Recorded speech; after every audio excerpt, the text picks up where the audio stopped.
अस्सलामुअलैकुम नाज़रीन, खबर शामिल करते हैं खादिम हुसैन पावर की। दौड़ में जीएस सिंध कौमी महाज की कॉल पर दरियाए सिंध पर डाके, अगवा, मंशियात और महंगाई के खिलाफ रैली और प्रेस क्लब पर एहतजाजी मुजाहिरा किया गया।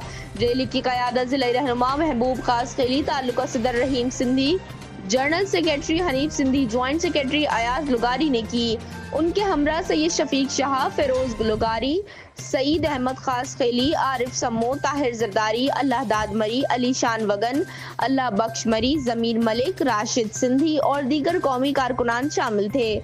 मुजाहिरीन का कहना था कि पंजाब साम्राज्य की जानिब से दरियाए सिंध पर डाका डालकर जलालपुर कैनाल में पानी बहाकर सिंध को बंजर करने की साजिश की जा रही है। सिंध के शदीद रद्द-ए-अमल के बावजूद भी डाके जारी हैं। रहनुमाओं ने कहा कि हम पंजाब जाने वाले तमाम रास्ते बंद कर देंगे जब तक सिंध पर डाके खत्म नहीं किए जाते।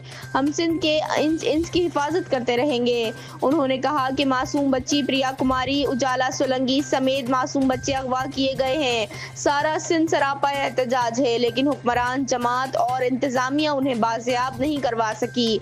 उल्टा एहतजाज करने वालों को गिरफ्तार करके मुकदमात बनाए जा रहे हैं। सिंध में आइस का सरेआम फरोख्त होने से सिंध के नौजवानों की जिंदगी तबाह हो रही है। उन्होंने महंगाई और बढ़ती हुई लाकानूनियत के खिलाफ भी सख्त नारेबाजी की।